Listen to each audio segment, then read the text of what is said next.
지금 영국 언론계가 발칵 뒤집혔습니다.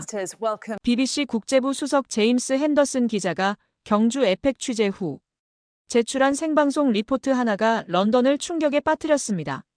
나는 영국이 배워야 할 나라를 보았습니다라고 생방송에서 외친 것입니다. 트럼프 대통령 일정이 갑자기 바뀌었을 때 10분 만에 A안 B안 C안으로 대응한 완벽한 시스템, 1500년 전 금관을 현대기술로도 재현 못하는 정교함, 나사도 인정한 1400년 전 천문 계산까지. 그러나 진짜 충격은 따로 있었습니다.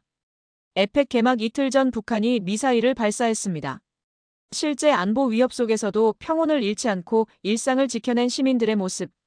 그 순간 기자는 70년간 침묵하며 강해진 나라의 비밀을 목격했습니다. 방송 일주일 뒤 영국인들의 한국 여행 예약이 450% 폭증하며 인천공항 입국 대란이 시작되었습니다. 영상 시작 전 잠깐 10초만 시간 내서 구독과 좋아요 부탁드립니다. 안녕하세요. 저는 제임스 핸더슨입니다. 영국 BBC 국제부에서 28년째 기자로 일하고 있습니다. G7, G20 정상회의를 20번도 넘게 취재했죠. 그런데 이번에 배정받은 곳은 한국의 경주라는 도시였습니다. 런던 본사 회의실에서 편집장이 말했습니다. 제임스, 이번엔 한국 경주에서 에펙 정상회의가 열린다네. 21개국 정상이 모인대. 경주요? 저는 되물었습니다. 서울이나 부산이 아니고요. 그래, 경주. 작은 도시라던데 트럼프 대통령과 시진핑 주석도 간다더군. 회의를 마치고 책상으로 돌아와 구글에 경주를 검색했습니다. 인구 25만 명. 런던이 900만 명인데 그 136밖에 안 됐습니다. 사진엔 고층 빌딩 하나 없고 기와 지붕과 무덤 같은 잔디 언덕만 보였습니다. 옆자리 동료가 물었습니다. 어디가? 한국 경주라는 곳. 거기가 어디야? K-팝 하는 서울은 아는데. 저도 처음 듣는 이름이었습니다. 동료가 화면을 보더니 웃었습니다. 이런 시골에서 정상회의를? 호텔도 부족할 텐데. 인천공항에 도착했을 때 각국 기자 2,000명이 몰려 있었습니다. 로이터 통신 기자가 말했습니다. 제임스, 경주 작다던데. 혼란 나면 특종감이지. KTX를 타고 3시간을 달렸습니다. 처음엔 서울의 고층 빌딩들이 보였지만 점점 산과 논밭만 펼쳐졌습니다. 경주역에 도착했을 때 충격을 받았습니다. 역사가 런던 킹스크로스역에 110도 안 돼 보였거든요. 택시를 타고 호텔로 가는 길, 창밖엔 기와 지붕 건물들 뿐이었습니다. 네온사인도 없는 조용한 거리. 런던 피카딜리나 파리 샹젤리제와는 완전히 달랐습니다. 호텔방에 짐을 풀고 창문을 열었습니다. 경주의 밤 풍경이 펼쳐졌습니다. 화려한 야경 대신 소박한 불빛만 보였습니다. 노트북을 켜고 메모를 남겼습니다. 경주, 예상보다 훨씬 작다. 21개국 정상을 제대로 맞이할 수 있을까? 혼란이 예상된다. 런던 아내에게 전화했습니다. 여보, 도착했어. 근데 여기 정말 작은 도시야. 그래도 당신은 베테랑이잖아요.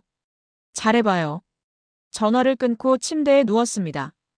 28년간 세계 각지를 다녔지만 이렇게 작은 도시에서 정상회의를 연다니 이해가 안 갔습니다. 내일부터 본격 취재다. 아마 혼란이 생길 거야. 그게 특종이 되겠지. 저는 그렇게 생각하며 잠들었습니다. 하지만 다음 날부터 제 모든 생각이 완전히 뒤바뀔 줄은 상상도 못했습니다. 다음 날 아침 일찍 일어나 호텔 로비로 내려갔습니다. 체크인 카운터 앞에서 공지를 확인하고 있었습니다. 오늘부터 본격적인 취재가 시작되는 날이었으니까요. 그런데 오전 9시쯤 갑자기 호텔 곳곳에 방송이 나왔습니다. 긴급 공지드립니다. 트럼프 대통령 도착 시간이 오후 3시에서 오전 10시로 변경되었습니다. 수행원 인원도 200명에서 300명으로 증가했습니다. 저는 속으로 생각했습니다. 드디어 시작이군. 이제 혼란이 터질 거야. 얼른 카메라를 챙겨 로비로 달려 내려갔습니다. 런던 올림픽 때도 이런 일이 있었는데 그때는 하루 종일 난리였거든요. 호텔 직원들이 우왕좌왕하고 전화벨이 끊임없이 울리고 손님들이 항의하던 모습이 떠올랐습니다.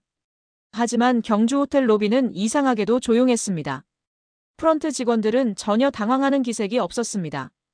오히려 차분하게 전화를 받으며 뭔가 확인하고 있었습니다. 저는 총지배인에게 다가가 물었습니다. 일정이 갑자기 5시간이나 앞당겨졌는데 괜찮으시겠습니까? 총지배인이 미소를 지으며 답했습니다. 걱정 마십시오. 이미 준비되어 있습니다. 네. 어떻게 준비가 되어 있다는 겁니까? 저희는 A안, B안, C안을 모두 동시에 준비해뒀습니다. 저는 잠시 멍했습니다. 3가지 시나리오를 동시에 준비했다고요? 총지배인이 태블릿 화면을 보여주며 설명했습니다. 일정 변경이나 인원 증가는 충분히 예상 가능한 일입니다. 그래서 저희는 처음부터 여러 가지 경우의 수를 준비해뒀습니다. 정말로 10분도 안 돼서 모든 게 해결되었습니다. 추가 객실 확보 완료, 셔틀버스 증편 완료, 식당 예약 재조정 완료. 마치 처음부터 계획된 일처럼 매끄럽게 진행되었습니다. 저는 어리둥절했습니다. 런던이었다면 최소 서너 시간은 걸렸을 일인데 여기서는 10분 만에 끝났습니다. 복도에서 다른 나라 기자들을 만났습니다. 독일 기자가 말했습니다. 믿을 수 없어. 베를린에서 비슷한 일이 있었을 때 완전히 난리였는데. 프랑스 기자도 고개를 저었습니다. 파리 올림픽 때는 이런 일로 하루 종일 기사 썼었는데 말이야. 오후가 되자 또 다른 공지가 나왔습니다. 내일 저녁 만찬 장소가 야외에서 실내로 변경되었습니다. 저는 이번에야말로 혼란이 생길 거라고 확신했습니다. 야외 행사와 실내 행사는 준비해야 할 것들이 완전히 다르거든요. 좌석 배치부터 음향시설, 조명까지 모든 걸 다시 해야 합니다. 카메라를 들고 행사장으로 달려갔습니다. 그런데 또 이상한 광경이 펼쳐졌습니다. 현장 담당자가 차분하게 지시를 내리고 있었고 스태프들은 체계적으로 움직이고 있었습니다. 마치 오케스트라처럼 각자의 역할을 정확하게 수행하고 있었습니다. 담당자에게 물었습니다. 어제 장소가 바뀌었는데 어떻게 이렇게 빨리 준비하십니까? 담당자가 웃으며 답했습니다. 실내 버전도 이미 준비되어 있었습니다. 날씨나 보안 상황에 따라 언제든 변경될 수 있다고 생각했으니까요. 저는 할 말을 잃었습니다. 이 사람들은 모든 가능성을 미리 계산하고 준비하고 있었던 겁니다. 저녁에 호텔로 돌아오는 길이었습니다. 취재를 마치고 택시를 탔는데 피곤해서 깜빡 졸았나 봅니다. 호텔에 도착해 방으로 들어온 지 30분쯤 지났을 때 깨달았습니다. 노트북. 지난 사흘간 취재한 자료가 전부 들어있는 노트북을 택시에 두고 내렸던 겁니다. 런던이었다면 영영 못 찾았을 겁니다. 급히 프런트에 전화를 걸었습니다. 택시에 노트북을 두고 내렸습니다. 어떻게 해야 할까요? 직원이 침착하게 답했습니다. 확인해 보겠습니다. 잠시만 기다려 주십시오. 20분쯤 지났을까요? 전화벨이 울렸습니다. 손님, 택시 기사님께서 노트북을 가져오셨습니다. 지금 프런트에 보관 중입니다. 저는 믿을 수 없었습니다. 얼른 로비로 내려가 노트북을 확인했습니다. 모든 파일이 그대로 있었습니다. 기사님께 사례를 드려야 하는데 연락처를 알 수 있을까요? 직원이 미안한 표정으로 말했습니다. 기사님께서 이미 출발하셨습니다. 당연한 일을 했을 뿐이라며 사례는 필요 없다고 하셨습니다. 방으로 돌아와 노트북을 켜고 멍하니 화면을 바라봤습니다. 뉴욕이었다면 10분 만에 사라졌을 겁니다. 파리였다면 암시장에 팔렸을 겁니다. 그날 밤 아내에게 전화했습니다. 여보, 이상해요. 이 나라 사람들이 뭔가 다른 것 같아요. 무슨 일 있었어요? 저는 오늘 있었던 일들을 천천히 이야기했습니다. 10분 만에 해결된 일정 변경, 미리 준비된 3가지 시나리오, 돌아온 노트북. 당신이 뭔가 놓치고 있었던 거 아닐까요? 아내의 말에 저는 아무 대답도 하지 못했습니다. 침대에 누워 천장을 바라봤습니다. 28해 동안 세계를 다니며 자신있게 기사를 써왔는데 오늘은 자신이 없었습니다. 내가 정말 이 나라를 제대로 보고 있는 걸까? 다음 날 아침 대릉원 개막식에 참석했습니다. 넓은 잔디밭에 거대한 무덤들이 줄지어 서 있었습니다. 솔직히 처음 봤을 때는 그냥 잔디 언덕처럼 보였습니다. 무덤을 관광지로 만들었다고? 영국 웨스트민스터 사원과는 비교도 안 되는데. 저는 속으로 그렇게 생각했습니다. 개막식이 시작되고 각국 정상들이 입장했습니다. 트럼프 대통령이 들어오자 박수가 터져나왔습니다. 한국 대통령이 단상에 올라 연설을 시작했습니다. 그리고 특별 선물 증정식이 있었습니다. 각국 정상들에게 하나씩 뭔가를 나눠주기 시작했습니다. 트럼프 대통령 차례가 되었을 때 한국 대통령이 황금빛 상자를 열었습니다. 그 순간 저는 숨이 멎는 것 같았습니다. 찬란한 황금 왕관이 햇빛을 받아 눈부시게 반짝이고 있었습니다. 나뭇가지 모양의 장식과 사슴뿔 같은 조각들이 정교하게 달려 있었습니다. 저는 재빨리 카메라 줌을 당겨 촬영했습니다. 트럼프 대통령도 감탄하는 표정이었습니다. 인크레더블. 정말 아름답군요. 개막식이 끝나자마자 저는 국립경주박물관으로 달려갔습니다. 트럼프 대통령이 받은 금관의 원본을 보고 싶었거든요. 박물관 전시실에 들어서는 순간 저는 그 자리에 얼어붙었습니다. 유리 케이스 안에 천마총 금관이 있었습니다. 복제품보다 훨씬 더 찬란하게 빛나고 있었습니다. 가까이 다가가 자세히 들여다봤습니다. 362개의 금판이 하나하나 연결되어 있었습니다. 손톱만 한 크기의 작은 금판들이 정교하게 이어져 있었는데 연결 부위가 거의 보이지 않았습니다. 더 놀라운 건 표면에 붙어있는 작은 금구슬들이었습니다. 수천 개는 되어 보이는 금구슬이 하나하나 완벽한 구형을 이루고 있었습니다. 1500년 전 작품이라고? 현미경도 없던 시절인데? 박물관 해설사가 다가왔습니다. 60대쯤 되어 보이는 할아버지였습니다. 외국 기자분이시죠? 놀라셨습니까? 네. 정말 1500년 전 작품입니까? 그렇습니다. 5세기 신라 시대에 만들어진 겁니다. 불가능합니다. 이렇게 정교한 작업은 현대 기술로도 어려운데요. 해설사가 미소를 지었습니다. 그래서 전 세계 학자들이 놀랐던 겁니다. 영국 대형 박물관 전문가들도 와서 보고 재현 불가능하다고 판정했습니다. 저는 다시 금관을 바라봤습니다. 1500년이 지났는데도 산화 하나 없이 완벽하게 보존되어 있었습니다. 보존 상태도 놀랍습니다. 어떻게 이렇게 완벽할 수 있습니까? 신라의 매장 기술이 뛰어났기 때문입니다. 무덤 구조를 과학적으로 설계해서 1000년이 넘도록 유물을 보호할 수 있었습니다.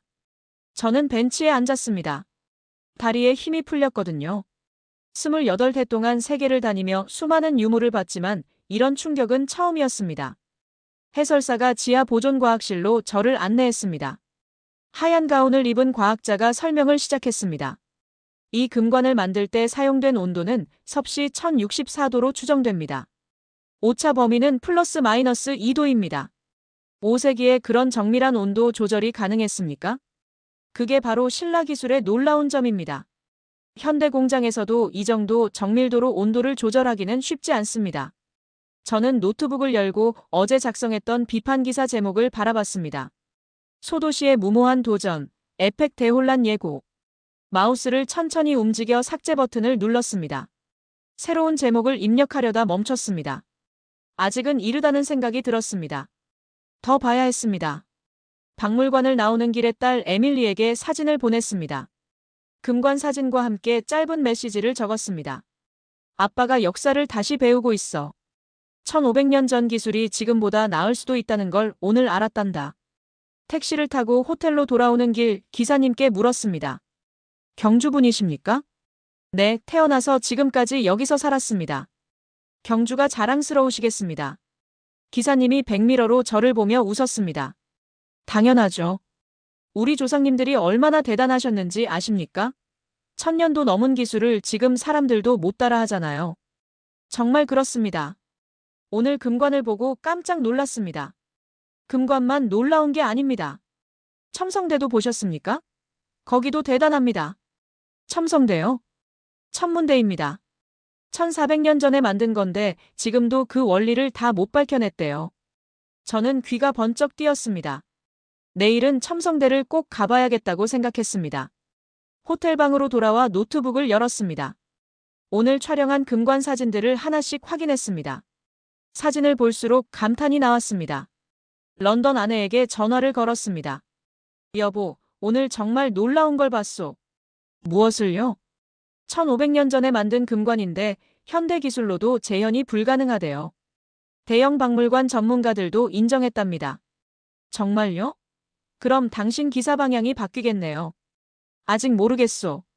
더 봐야 해요. 하지만 확실한 건 내가 이 나라를 완전히 오해하고 있었다는 겁니다. 전화를 끊고 창밖을 바라봤습니다. 경주의 밤은 여전히 조용했습니다. 하지만 이제 그 고요함이 다르게 느껴졌습니다. 소리 없이 빛나는 힘. 자랑하지 않지만 깊이 있는 무언가. 저는 그걸 느끼기 시작했습니다. 다음 날 아침 일정은 첨성대 방문이었습니다. 택시 기사님이 어제 말씀하신 그 천문대였습니다. 버스를 타고 이동하는 동안 솔직히 큰 기대는 하지 않았습니다. 1400년 전 천문대라고 해봤자 그냥 옛날 건물이겠지. 첨성대 공원에 도착했습니다.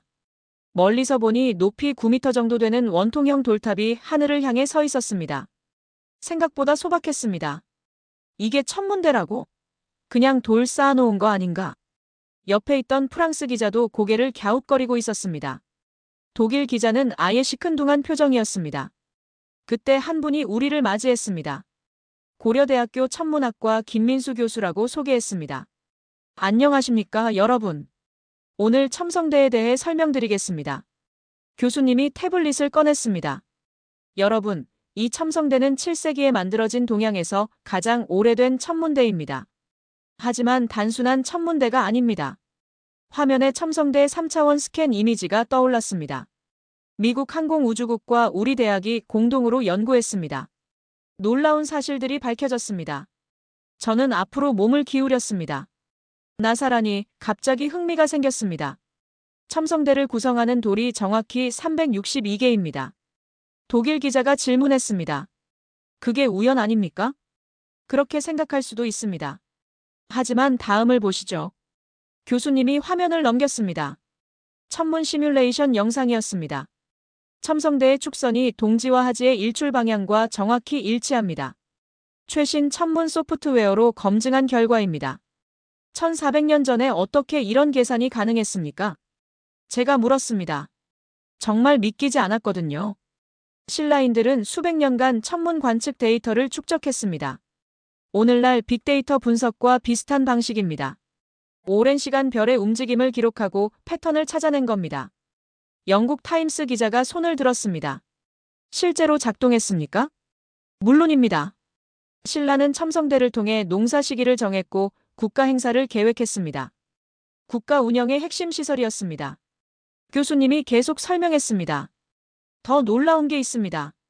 첨성대는 27단으로 쌓여 있습니다. 선덕여왕이 신라 27대 왕이기 때문입니다. 그것도 의도적인 설계란 말입니까? 그렇습니다. 기단부터 12층까지는 1년 12달을 의미합니다. 그리고 창문 위아래로 각각 12단씩 있는데 이것은 24절기를 뜻합니다. 저는 첨성대를 다시 바라봤습니다. 처음 봤을 때와는 완전히 다르게 보였습니다. 각 돌의 배치, 층의 구조, 모든 것이 계산되어 있었던 거였습니다.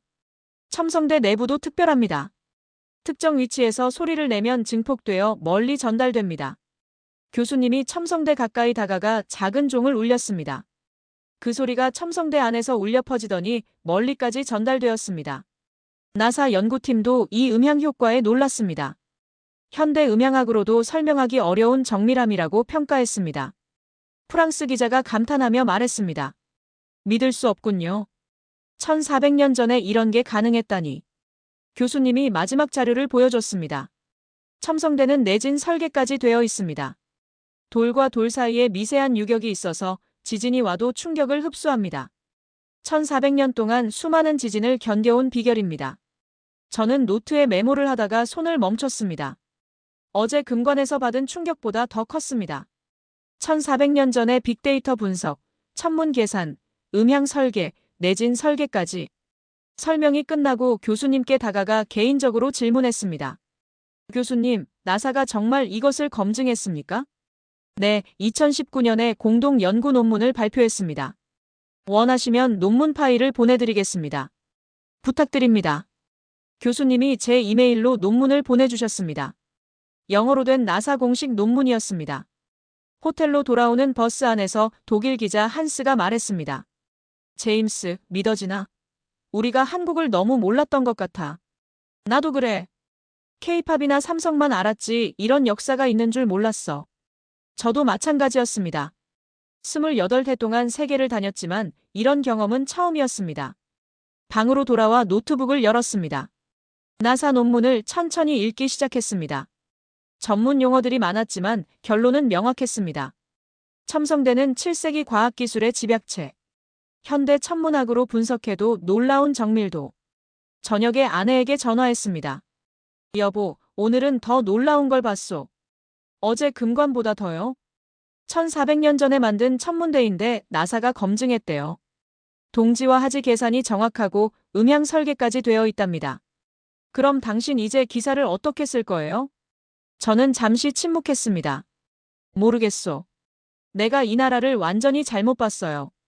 작고 초라한 도시라고 생각했는데 1000년 넘는 과학이 살아있는 곳이었소. 창밖을 바라봤습니다. 경주는 여전히 조용했습니다. 하지만 이제 저는 알고 있었습니다. 그 고요함 속에 얼마나 깊은 지혜가 숨어 있는지를요. 내일은 석굴암을 간다고 했습니다. 1200년 전에 만든 석굴이라고 하던데 또 어떤 놀라움이 기다리고 있을까요? 침대에 누워 천장을 바라보며 생각했습니다. 나는 지금까지 뭘 본 거지? 28해 동안 세계를 안다고 착각하고 있었구나. 다음 날 오전 일정은 석굴암이었습니다. 토암산 중턱에 있다고 해서 버스로 이동했습니다. 산을 오르는 길이 제법 가팔랐습니다. 52살 나이가 느껴지더군요. 독일 기자 한스도 함께 올라갔습니다. 우리는 말없이 계단을 올랐습니다. 숨이 차서 대화할 여력이 없었거든요. 석굴암 입구에 도착했습니다. 밖은 쌀쌀한 가을 날씨였는데 안으로 들어서는 순간 온도가 달라지는 게 느껴졌습니다. 신발을 벗고 내부로 들어갔습니다. 돔 형태의 공간 중앙에 거대한 불상이 앉아 계셨습니다. 부처님 얼굴에 고요한 미소가 인상적이었습니다. 1200년이 넘는 세월 동안 그 자리를 지켜온 모습이었습니다. 하지만 제가 주목한 건 따로 있었습니다. 내부 온도와 습도였습니다. 밖은 쌀쌀했는데 안은 쾌적했거든요. 에어컨이나 제습기가 있는 것도 아닌데 말입니다. 고려대학교 건축학과 교수님이 설명을 시작했습니다. 석굴암은 1년 내내 거의 일정한 온도와 습도를 유지합니다. 어떻게 그게 가능합니까? 제가 물었습니다. 비결은 화강암 블록 사이로 자연스럽게 공기가 순환하도록 설계되어 있기 때문입니다. 교수님이 태블릿으로 공기 흐름 시뮬레이션 영상을 보여주셨습니다. 외부 공기가 들어와 내부를 순환한 뒤 다시 나가는 모습이 보였습니다. 자동 환기 시스템입니다. 습도가 높아지면 자동으로 배출되고 건조하면 수분이 공급됩니다. 한스가 놀라서 물었습니다. 1200년 전에 이런 시스템을 만들었다고요? 그렇습니다. 그래서 1200년 동안 불상이 완벽하게 보존될 수 있었습니다. 더 놀라운 건 광학 설계였습니다. 교수님은 나사와 고려대가 공동으로 진행한 연구 결과를 보여주셨습니다. 하지 일출 때 해가 뜨는 순간 빛이 석굴암 입구를 통과해 정확히 불상의 이마에 도달합니다. 시뮬레이션 영상을 보니 정말 그랬습니다. 빛이 복잡한 경로를 따라 정확하게 불상의 이마를 비추고 있었습니다. 8세기에 이런 정밀한 광학 계산이 가능했습니까? 영국 타임스 기자가 질문했습니다. 신라 장인들은 태양의 움직임을 수십 년 관찰해서 정확한 각도를 계산했습니다. 저는 석굴 천장을 올려다봤습니다. 돔 형태가 완벽한 곡선을 이루고 있었습니다. 음향 설계도 특별합니다. 교수님이 특정 위치를 가리키며 작은 소리를 냈습니다. 그 목소리가 공간 전체에 은은하게 울려 퍼졌습니다. 현대 콘서트 홀처럼 완벽한 음향입니다. 작은 목탁 소리도 석굴 전체에 퍼져나갑니다. 프랑스 기자가 감탄하며 말했습니다. 이건 예술이 아니라 과학입니다. 교수님이 고개를 끄덕였습니다. 맞습니다. 석굴암은 과학과 예술이 완벽하게 조화를 이룬 작품입니다. 내진 설계도 되어 있습니까? 제가 물었습니다. 어제 첨성대에서 들었던 내용이 떠올랐거든요. 물론입니다. 화강암 블록들이 특정 각도로 맞물려 지진에도 무너지지 않도록 되어 있습니다. 1200년 동안 수많은 지진을 견뎌왔습니다. 저는 불상을 다시 바라봤습니다. 처음 봤을 때는 그냥 종교 조각품이라고 생각했습니다. 하지만 이제는 달랐습니다. 이건 단순한 종교 건축물이 아니었습니다. 환기 시스템, 광학 계산, 음향 설계, 내진 설계까지 1200년 전 과학기술의 집약체였습니다. 석굴암을 나오며 한스가 말했습니다. 제임스, 한국의 기술력은 어제 오늘 생긴 게 아니었어. 맞아. 삼성이나 LG만 보고 판단했던 내가 부끄럽네. 산을 내려오는 길에 생각했습니다. 1500년 전 금관, 1400년 전 첨성대, 1200년 전 석굴암. 모두 현대기술로도 재현하기 어려운 것들이었습니다. 호텔로 돌아와 노트북을 열었습니다. 지난 사흘간 촬영한 사진들을 정리하기 시작했습니다. 금관의 362개 금판, 첨성대의 정확한 축선, 석굴암의 완벽한 돔. 모든 것이 증거였습니다. 이 나라가 얼마나 깊은 역사를 가지고 있는지를요. 저녁 7시쯤 갑자기 BBC 런던 본사에서 긴급 전화가 왔습니다. 편집장이었습니다. 제임스, 북한이 미사일을 발사했네. 서해상으로 3발이라더군. 저는 깜짝 놀랐습니다. 언제요? 오늘 새벽 5시 30분경이라네. 에이펙 개막이 이틀 앞인데 의도적인 도발로 보여. 그쪽 분위기가 어떤가? 창밖을 내다봤습니다. 경주 거리는 평온했습니다. 이상하게도 조용합니다. 뭐? 전쟁 위협인데 조용하다고? 네, 거리에 사람들이 평소처럼 걷고 있고 가게들도 다 문을 열었습니다. 믿기지 않는군. 내일 아침 일찍 거리 상황을 취재해서 보내주게. 긴급 뉴스로 쓸 거야. 전화를 끊고 다시 창밖을 바라봤습니다. 정말 평온했습니다.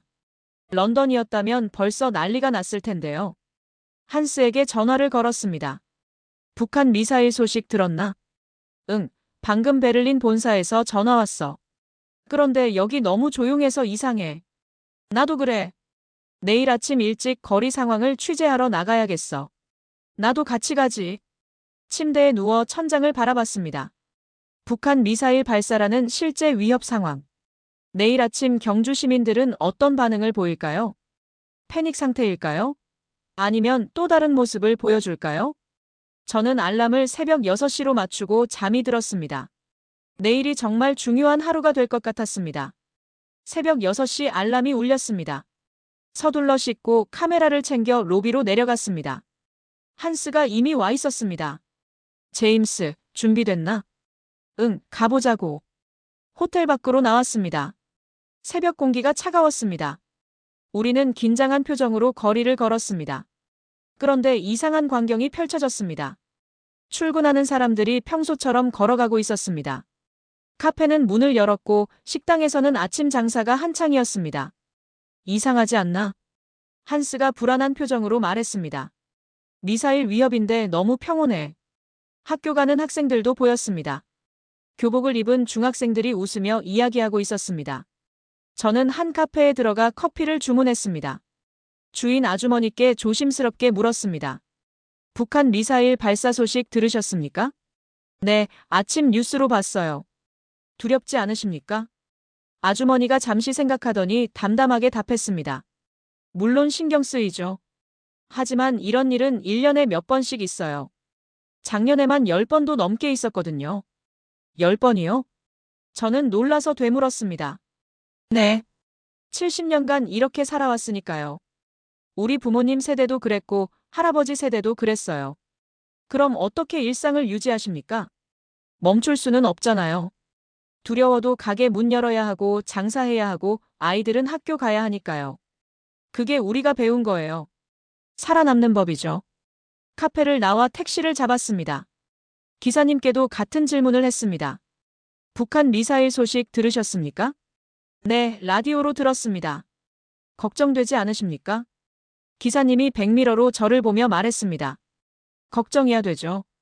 하지만 뭐 어쩌겠어요. 70년 동안 이렇게 살았는걸요. 휴전선에서 80km밖에 안 떨어진 서울 사람들도 잘 살잖아요. 놀랍습니다. 외국분들은 다들 놀라세요. 그런데 우리는 이게 일상이에요. 이렇게 안 살면 북한 뜻대로 되는 거잖아요. 저는 노트북을 열고 한국 증시를 검색했습니다. 북한 미사일 발사 소식에도 불구하고 코스피는 개장 직후 0.5% 하락했다가 곧바로 반등해서 0.3% 하락으로 마감될 것 같았습니다. 영국이었다면 최소 5%는 떨어졌을 겁니다. 2022년 러시아가 우크라이나를 침공했을 때 런던 증시는 하루 만에 8%가 폭락했었거든요. 한스에게 화면을 보여줬습니다. 봐, 0.3%밖에 안 떨어졌어. 믿을 수 없어. 베를린이었다면 대혼란이었을 텐데. 우리는 시내 곳곳을 돌아다녔습니다. 마트, 은행, 학교, 병원. 어디를 가도 평소와 다름없었습니다. 마트에서 장을 보는 할머니께 물었습니다. 혹시 불안해서 식량을 미리 사두시는 건가요? 아니에요. 원래 장 보는 날이에요. 미사일? 그건 또 쏘는구나 하고 말았어요. 은행에서 일하는 직원도 마찬가지였습니다. 업무에 지장 없으십니까? 없습니다. 다들 평소처럼 일하고 있어요. 오후에 한국 정부의 공식 브리핑이 있었습니다. 국방부 대변인이 나와서 차분하게 설명했습니다. 북한의 단거리 미사일 발사를 확인했으며 한미정보당국이 면밀히 분석 중입니다. 하지만 에이펙 일정에는 영향이 없을 것입니다. 기자들이 질문을 쏟아냈습니다. 정말 안전합니까? 정상들의 안전을 보장할 수 있습니까? 대변인은 한치의 흔들림도 없이 답했습니다. 70년간 이런 상황을 관리해왔습니다. 대한민국은 준비되어 있습니다. 저녁에 호텔로 돌아왔습니다. 복도에서 다른 나라 기자들을 만났습니다. 모두들 본국에서 걸려온 전화 때문에 바빴습니다. 일본 기자는 도쿄 본사에서 귀국 명령이 떨어질까봐 걱정하고 있었습니다. 미국 기자는 워싱턴에서 비상대피 계획을 세우라는 지시를 받았다고 했습니다.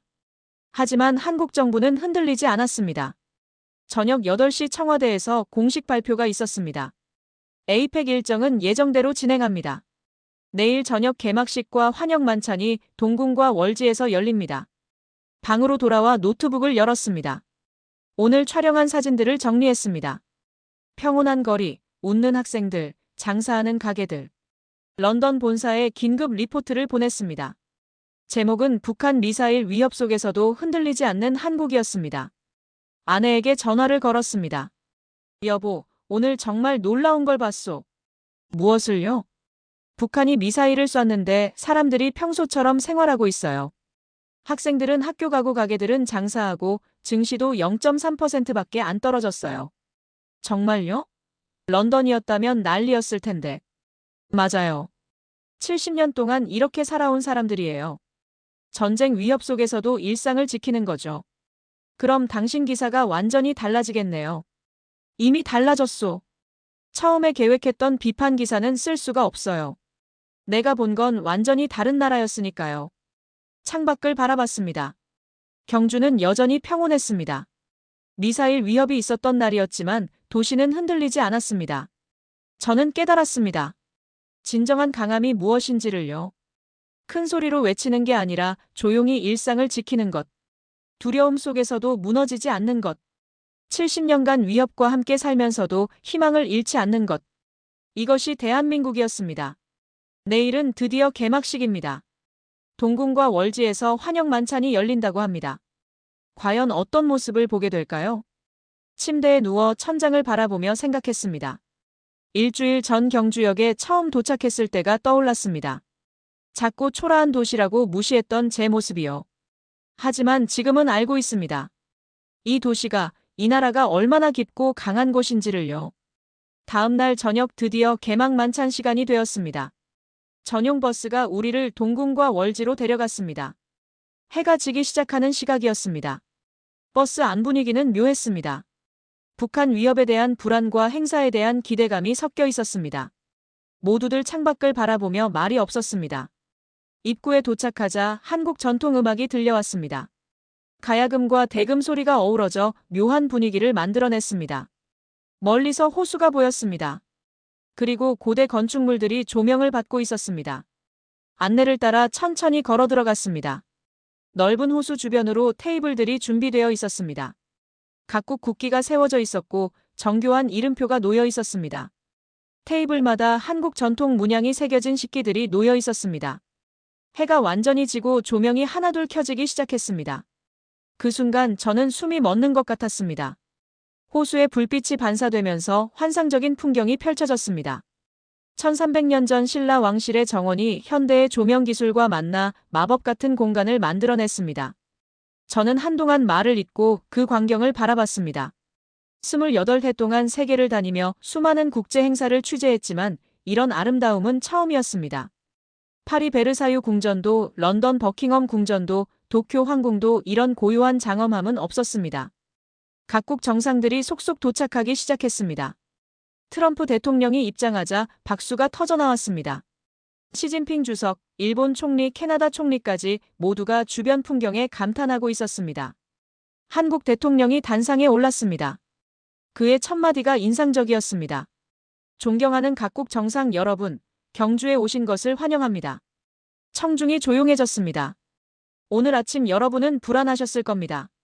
북한의 도발 소식을 들으셨을 테니까요. 모두가 그의 다음 말에 집중했습니다. 하지만 여러분은 지금 이 자리에 계십니다. 왜일까요? 한국 대통령이 잠시 멈추더니 계속했습니다. 대한민국을 믿으셨기 때문입니다. 70년간 이런 상황을 관리해온 우리를 믿으셨기 때문이죠. 박수가 터져나왔습니다. 여러분은 지난 며칠간 경주를 보셨습니다. 작고 조용한 도시죠. 하지만 이 도시는 천년을 견뎌왔습니다. 전쟁과 침략 속에서도 살아남았습니다. 그 비결이 무엇인지 아십니까? 한국 대통령이 천천히 말을 이었습니다. 조용히, 그러나 철저하게 준비했기 때문입니다. 화려하게 드러내지 않지만 완벽하게 대비했기 때문이죠. 대한민국도 마찬가지입니다. 70년간 조용히, 그러나 흔들림 없이 준비해왔습니다. 우레와 같은 박수가 쏟아졌습니다. 저도 모르게 박수를 치고 있었습니다. 만찬이 시작되었습니다. 한국 전통 음식과 현대식 요리가 절묘하게 조화를 이루고 있었습니다. 각 요리마다 설명 카드가 놓여 있었는데 신라시대 궁중 요리를 현대적으로 재해석한 것들이었습니다. 저는 자리에서 일어나 호수 주변을 천천히 걸었습니다. 취재를 위해서이기도 했지만 그 아름다움을 더 가까이서 느끼고 싶었거든요. 물 위에 비친 건축물의 실루엣이 완벽했습니다. 달이 떠올라 호수에 반사되고 있었습니다. 월지, 달이 비치는 연못이라는 뜻이라고 했죠. 이름 그대로 달빛이 물 위에서 춤추고 있었습니다. 호수 중앙의 작은 섬을 바라봤습니다. 안내 책자를 읽어보니 인공섬이라고 했습니다. 1300년 전 신라인들이 신선이 사는 삼신산을 본떠 만들었다더군요. 벤치에 앉아 경주에서의 일주일을 천천히 되돌아봤습니다. 첫날 경주역에 도착했을 때 느꼈던 실망감이 선명하게 떠올랐습니다. 작고 초라한 도시라고 판단했었죠. 호텔방에서 소도시의 무모한 도전이라는 비판 기사 제목을 적었던 것도 기억났습니다. 둘째 날 트럼프 일정이 갑자기 바뀌었을 때 혼란을 기대했던 제 모습이 떠올랐습니다. 하지만 10분 만에 모든 게 해결되었죠. A안, B안, C안을 미리 준비한 완벽한 시스템. 셋째 날 천마총 금관을 보고받았던 충격. 1500년 전 기술을 현대가 재현하지 못한다는 사실. 362개 금판의 정교함. 넷째 날 첨성대에서 들었던 나사의 검증. 1400년 전 빅데이터 분석과 천문 계산. 동지와 하지를 정확히 예측한 과학. 다섯째 날 석굴암의 1200년 무고장 자동 환기 시스템. 에어컨 없이도 완벽한 항온 항습을 유지하는 지혜. 여섯째 날 북한 미사일 위협 속에서도 평온을 잃지 않은 시민들. 증시 0.3% 하락. 70년간 배운 살아남는 법. 그리고 오늘 1300년 전 정원에서 열린 환영 만찬. 모든 것이 하나로 연결되었습니다. 저는 깨달았습니다. 경주가 보여준 것은 화려함이 아니라 깊이였습니다. 큰 소리가 아니라 고요한 힘이었습니다. 과시가 아니라 실질이었습니다. 휴대폰을 꺼내 딸 에밀리에게 긴 메시지를 보냈습니다. 에밀리, 아빠가 정말 특별한 곳에 있어. 한국이라는 나라는 내가 생각했던 것보다 훨씬 더 깊고 아름다운 곳이야. K-팝 가수들만 좋아하지 말고 이 나라의 역사도 한번 공부해봐. 1000년을 견뎌온 지혜가 있는 나라거든. 오늘 북한이 미사일을 쐈는데도 사람들이 평온하게 일상을 살아가는 걸 봤어. 이게 진짜 강한 나라구나 싶더라. 언젠가 너와 함께 이곳에 오고 싶어. 만찬이 끝날 무렵 한스가 다가왔습니다. 그도 감동받은 표정이었습니다. 제임스, 자네 내일 생방송 뭐라고 할 거야? 진실을 말할 거야. 내가 본 그대로를. 본사에서 비판 보도 원하지 않나? 상관없어. 나는 기자야. 진실을 전하는 게 내 일이지. 호텔로 돌아가는 버스 안에서 노트북을 열었습니다. 내일 생방송 원고를 준비해야 했습니다. 제목을 적었습니다. 나는 영국이 배워야 할 나라를 보았다. 손가락이 자판 위를 움직이기 시작했습니다. 다음 날 아침 일찍 일어났습니다. 오늘은 BBC 생방송 리포트가 있는 날이었습니다. 손이 떨렸습니다. 28회 경력이지만 이렇게 긴장한 적은 처음이었습니다. 노트북을 열고 어젯밤 작성한 원고를 다시 읽어봤습니다. 나는 영국이 배워야 할 나라를 보았다. 제목부터 도발적이었습니다. 런던 본사에서 전화가 왔습니다. 편집장이었습니다. 제임스, 준비됐나? 네. 비판적 시각 유지하게. 본사에서 원하는 건 그거야. 저는 잠시 침묵했습니다. 편집장님, 제가 본 건 좀 다릅니다. 뭐가 다른가? 이 나라는 비판할 게 아니라 배울 게 있는 나라입니다. 제임스, 자네 지금. 죄송합니다. 하지만 저는 진실을 보도하겠습니다. 전화를 끊었습니다. 마음이 편해졌습니다. 오전 10시 생방송 준비가 시작되었습니다. 에이펙 회의장 앞 야외 스튜디오였습니다. 카메라 5대가 저를 향하고 있었습니다. 한스가 다가와 어깨를 두드렸습니다. 제임스, 용기 있는 선택이야. 고마워. 5, 4, 3, 2, 1. 오네요. 빨간 불이 켜졌습니다. 전 세계로 생중계가 시작되었습니다. 안녕하십니까? BBC 제임스 핸더슨입니다. 지금 한국 경주에서 생중계로 연결하고 있습니다. 제 목소리가 떨렸습니다. 심호흡을 하고 계속했습니다. 솔직히 말씀드리겠습니다. 저는 이번 에이펙 경주 개최를 비판하러 왔습니다. 작은 지방 도시가 무리한 행사를 치른다고 생각했습니다. 런던 스튜디오에서 편집장이 만족하는 게 느껴졌습니다. 그런데 제가 완전히 틀렸습니다. 순간 이어폰으로 프로듀서의 다급한 목소리가 들렸습니다. 제임스, 뭐 하는 거야? 저는 이어폰을 빼버렸습니다. 트럼프 대통령 일정이 갑자기 5시간 앞당겨졌을 때, 수행원이 200명에서 300명으로 늘었을 때, 저는 혼란을 기대했습니다. 런던 올림픽 때처럼 난리가 날 거라고요. 카메라 앞에서 천천히 말했습니다. 하지만 10분 만에 모든 게 해결되었습니다. A안, B안, C안을 미리 준비한 완벽한 시스템이었습니다. 1500년 전 금관을 현대기술로도 재현하지 못합니다. 대형 박물관 전문가들이 인정했습니다. 362개 금판의 정교함은 상상을 초월합니다. 제 목소리에 감정이 실렸습니다. 1400년 전 첨성대는 나사가 검증했습니다. 동지와 하지 계산이 정확하고 음향 설계까지 되어 있습니다. 빅데이터 분석 방식이었습니다. 1200년 전 석굴암은 에어컨 없이도 완벽한 항온 항습을 유지합니다. 자동 환기 시스템이 1200년간 무고장입니다. 카메라를 똑바로 바라봤습니다. 그리고 북한이 미사일을 쐈습니다. 에이펙 개막 이틀 전이었습니다. 저는 패닉 상태를 예상했습니다. 하지만 경주 시민들은 평온했습니다. 출근하고 장사하고 아이들은 학교에 갔습니다. 증시는 0.3%만 하락했습니다. 런던이었다면 8%는 떨어졌을 겁니다. 왜일까요? 70년간 이렇게 살아왔기 때문입니다. 전쟁 위협 속에서도 일상을 지키는 법을 배웠기 때문입니다. 제 목소리가 높아졌습니다. 저는 영국이 배워야 할 나라를 보았습니다. 화려함이 아니라 깊이로 승부하는 나라. 큰 소리가 아니라 고유한 힘을 가진 나라. 과시가 아니라 실질로 신뢰받는 나라. 이것이 대한민국입니다. 이것이 경주입니다. BBC 제임스 핸더슨이었습니다. 생방송이 끝났습니다. 빨간 불이 꺼졌습니다. 저는 그 자리에 주저앉았습니다. 스태프들이 박수를 쳤습니다. 한스가 달려와 껴안았습니다. 제임스, 정말 멋있었어. 휴대폰이 미친 듯이 울렸습니다. 런던 본사였습니다. 편집장이었을 겁니다. 저는 전화를 받지 않았습니다. 대신 BBC 시청자 댓글창을 열었습니다. 댓글이 폭발하고 있었습니다. 감동적인 보도였습니다. 한국에 꼭 가보고 싶어요. 이런 기자가 진짜 기자죠. 용기의 박수를 보냅니다. 경주 항공권 검색 중입니다. 트위터 영국 트렌드 1위에 제임스 핸더슨 경주가 올랐습니다. 오후에 놀라운 전화가 왔습니다. BBC CEO였습니다. 제임스, 자네 리포트 덕분에 시청률이 최고치야. 엄청난 반응이네. 감사합니다. 편집장이 화를 냈지만 내가 말렸어. 자네가 옳았어. 진실을 보도한 거잖아. 고맙습니다. 부국장 승진 축하하네. 저는 믿을 수 없었습니다. 승진이라니요. 일주일이 지났습니다.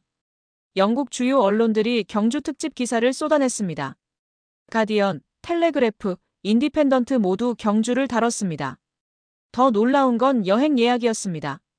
영국인들의 한국 여행 예약이 450% 폭증했습니다. 특히 경주행 예약이 몰렸습니다. 한 달 뒤 인천공항 입국 심사대에 영국인들의 긴 줄이 생겼습니다. 한국 언론들이 입국 대란이라고 보도했습니다. 경주 호텔들은 석 달 뒤까지 예약이 꽉 찼습니다. 천마총, 첨성대, 석굴암에 영국 관광객들이 넘쳐났습니다. 저는 런던으로 돌아왔습니다. 부국장 사무실에 앉아 딸 에밀리의 전화를 받았습니다. 아빠, 학교에서 한국 프로젝트 발표했어요. 친구들이 다 경주 가고 싶대요. 그래. 다음 방학 때 같이 가자. 정말요? 약속이에요. 창밖으로 런던 풍경이 보였습니다. 템스강이 흐르고 빅벤이 서 있었습니다. 아름다운 도시였습니다. 하지만 이제 저는 알고 있었습니다. 진정한 아름다움은 화려함이 아니라 깊이에서 나온다는 것을요. 노트북을 열고 새 프로젝트를 시작했습니다. 제목은 경주 시간을 설계한 도시 다큐멘터리였습니다. BBC는 제작비 전액을 지원하기로 했습니다. 석 달 뒤 다시 경주로 갑니다. 이번엔 제작팀 15명과 함께입니다. 문득 경주 택시 기사님이 하신 말씀이 떠올랐습니다. 우리 조상님들이 얼마나 대단하셨는지 아십니까? 1000년도 넘은 기술을 지금 사람들도 못 따라 하잖아요. 맞습니다. 저는 그걸 세상에 알리고 싶었습니다. 경주에서 배운 것들. 10분의 완벽한 시스템, 1500년 전 기술, 1400년 전 과학, 1200년 무고장. 지혜, 70년간 쌓인 평정심. 이 모든 것이 대한민국이었습니다. 이 모든 것이 경주였습니다. 제 리포트 이후 유럽 각국 언론들도 경주를 다루기 시작했습니다. 독일, 프랑스, 이탈리아, 스페인. 모두가 작지만 깊은 도시를 발견했습니다. 인천공항 입국 대란은 계속되었습니다. 한국관광공사는 비상이었습니다. 호텔이 부족해서 민박집까지 동원했습니다. 경주시장님께서 감사 편지를 보내셨습니다. 저는 답장을 썼습니다. 감사는 제가 드려야 합니다. 경주가 저를 변화시켰습니다. 28회 기자 생활 중 가장 큰 배움이었습니다. 오늘도 제 이메일로 영국인들의 경주 여행 문의가 쏟아집니다. 저는 하나하나 답장을 씁니다. 꼭 가보세요. 경주는 당신의 인생을 바꿀 겁니다. 저처럼요. 구독과 좋아요 부탁드립니다. 여러분도 경주에서 진짜 한국을 만나보세요.